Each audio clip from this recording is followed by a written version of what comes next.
आप सभी को हरितालिका तीज की बहुत बहुत शुभकामनाएं। माता गौरा की कृपा हम सभी पर सदैव बनी रहे, इसी मंगल कामना के साथ आज के इस वीडियो में मैं आप सभी को हरितालिका तीज व्रत की बहुत ही सरल पूजा विधि दिखाने वाली हूँ।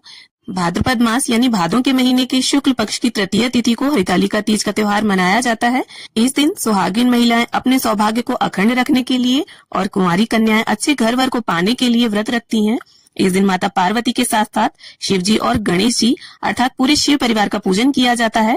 तो देखिए, वैसे तो हरितालिका तीज व्रत पूजन में काली मिट्टी और रेत से शिव परिवार को बनाकर उसका पूजन मुख्य रूप से किया जाता है। लेकिन अगर आपके पास किसी भी कारण से समय की कमी है, समय का अभाव है, तो आप देखिए फोटो में भी इसका पूजन कर सकते हैं। तो यहाँ पर देखिए पूजा के लिए हमने चौकी लगा ली है। चौकी के ऊपर लाल और पीले रंग का वस्त्र बिछा लिया है और अच्छे प्रकार से आप 16 श्रृंगार कर लें, क्योंकि मेनली ये पूजन सुहाग के लिए किया जाता है। तो अच्छे प्रकार से सज सवर के आप इस पूजन को करें। और देखिए, इस पूजन को प्रदोष काल में किया जाता है। तो शाम के समय हम इस तरह से चौकी लगा लेंगे और चौकी पर देखिए गंगा जल का छींटा हम दे देंगे। अब इसके बाद आपको देखिए अक्षतों का आसन देना है, आप फूलों का भी दे सकते हैं। और इसके बाद हमें शिव जी का एक ऐसा फोटो लेना है जिसमें उनका पूरा परिवार हो। तो यहाँ पर हम इस प्रकार से शिव परिवार को विराजमान कर लेंगे। अब इसके बाद हमने यहाँ पर 2 केले के पत्ते लिए हैं और इन्हें इस तरह से हम देखिए चौकी पर लगा लेंगे। तो या तो आप 5 फूलों की लड़ियों से फुलेरा बना लें या केले के पत्ते भी लगा सकते हैं। तो फुलेरा बनाकर और पार्थिव शिव परिवार का पूजन किस तरह से किया जाता है उसकी वीडियो भी मेरे चैनल पर है, लिंक मैं आप सबको डिस्क्रिप्शन में दे दूंगी। इसके बाद देखिए चौकी पर हमें थोड़े से अक्षत डालने हैं और यहाँ पर अष्टदल कमल की आकृति बना लेंगे हम और कलश स्थापना करेंगे। देखिए, हरितालिका तीज के व्रत में कलश स्थापना अनिवार्य होती है, तो कलश स्थापना आप जरूर से करें। तो इस तरह से देखिए अष्टदल कमल की आकृति बनाकर अब हमें एक या तो आप पीतल का लोटा ले लें या आप तांबे का भी लोटा ले सकते हैं। तो यहाँ पर मैंने पीतल का एक लोटा लिया है, उसके कंठ पर मोली बांध ली है और गंगा जल, सिक्का, सुपारी, हल्दी की गांठ, अक्षत, ये सभी चीजें नॉर्मली जो कलश स्थापना में डलती हैं वो सारी सामग्री हम कलश के अंदर डाल लेंगे। और साथ में आप कलश के अंदर चंदन और रोली भी डाल लें। अब देखिए, इसके बाद हमें लेने हैं 5 आम के पत्ते। तो अगर आपको आम के पत्ते ना मिले तो आप अशोका के पत्ते भी प्रयोग कर सकते हैं। अब इस प्रकार से देखिए चंदन और रोली से हम सभी पत्तों को टीक लेंगे और इस तरह से कलश के अंदर हम इन्हें लगा लेंगे। अब हमें एक चावलों से भरा पूर्ण पात्र लेना है और उसे इस तरह से देखिए कलश के ऊपर हम रख देंगे। अब हमें रोली या कुमकुम से कलश के ऊपर स्वास्तिक का निशान बनाना है। स्वास्तिक का जो निशान है वो बहुत ही शुभ माना जाता है, तो इसे इस प्रकार से हम बना लेंगे। अब देखिए यहाँ पर कलश स्थापना हमारी हो गई है और शिव परिवार को भी हमने विराजमान कर दिया है, मतलब पूरी चौकी हमारी लग गई है। अब हमें एक शुद्ध देसी घी का दीपक लेना है और दीपक में आप ध्यान रखिए 2 लंबी बातियों वाला दीपक आपको लेना है और दीपक काफी बड़ा आप लें जिससे वो पूरी रात्रि जलता रहे, क्योंकि हरितालिका तीज व्रत में रात्रि जागरण का विशेष महत्व है। तो अगर आप किसी कारण से पूरी रात ना जाग पाए तो आपकी जगह पर ये दीपक प्रज्वलित बने रहना चाहिए। तो इस प्रकार से अब हम दीपक को प्रज्वलित कर लेंगे और यहाँ पर धूप भी हमने रख ली है और थोड़ा सा गंगा जल और फूल की सहायता से स्नान की भावना से हम सभी को छींटा दे देंगे।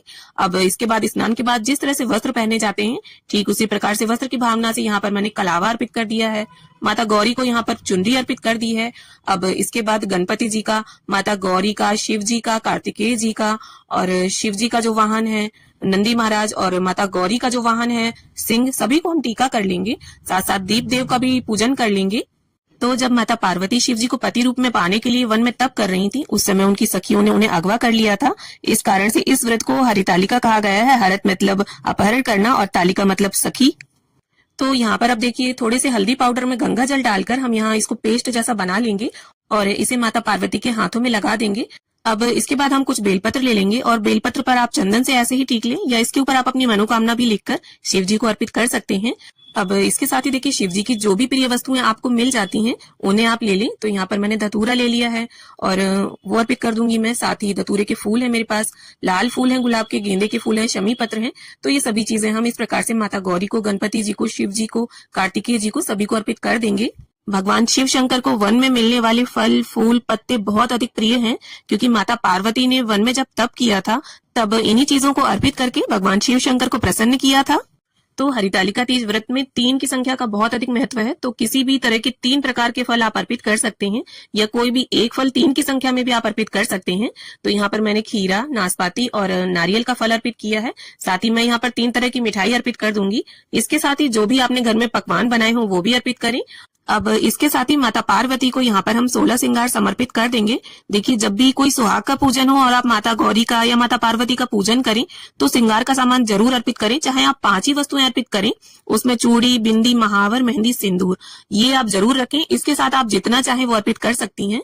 और जो हमने श्रृंगार का सामान अर्पित किया है उसमें से बिंदी एक निकालकर हम यहाँ पर माता पार्वती को लगा देंगे। देखिए, माता पार्वती, माता गौरा एक ही हैं। अब इसके साथ ही सीधे हाथ में पुष्प या अक्षत लेकर हम हरितालिका तीज व्रत की कथा पढ़ लेंगे। तो देखिए, हरितालिका तीज व्रत, जिसे गौरी तृतीया व्रत भी कहते हैं, ये एक ऐसा व्रत है जो आजीवन रखा जाता है, कभी भी छोड़ा नहीं जा सकता और पूरे दिन निर्जल निराहार रहकर इस व्रत को किया जाता है। तो यहाँ पर मैं कपूर आरती कर रही हूँ, आप चाहें तो घी का दीपक लगाकर भी आरती कर सकते हैं। तो इस प्रकार से अब हम सभी की प्रेम पूर्वक आरती उतार लेंगे। तो देखिए, कलश के ऊपर का दीपक अगर पूरी रात्रि अखंड जलता रहता है तो इससे जो हमें रात्रि जागरण का फल है वो पूरा पूरा प्राप्त होता है। अब आरती संपन्न करने के बाद सीधे हाथ में थोड़ा सा जल लेकर आप इस तरह से 3 बार फिरा दें पूरी चौकी के आसपास और हाथ जोड़कर भगवान शिव शंकर से और माता पार्वती से पूजा में रही कमियों के लिए क्षमा याचना कर लेंगे और ऐसी प्रार्थना कर लेंगे कि माता गौरा हमारे सुहाग को अखंड रखें और अपना आशीष, अपनी कृपा हम पर और हमारे परिवार पर सदैव बनाए रखें।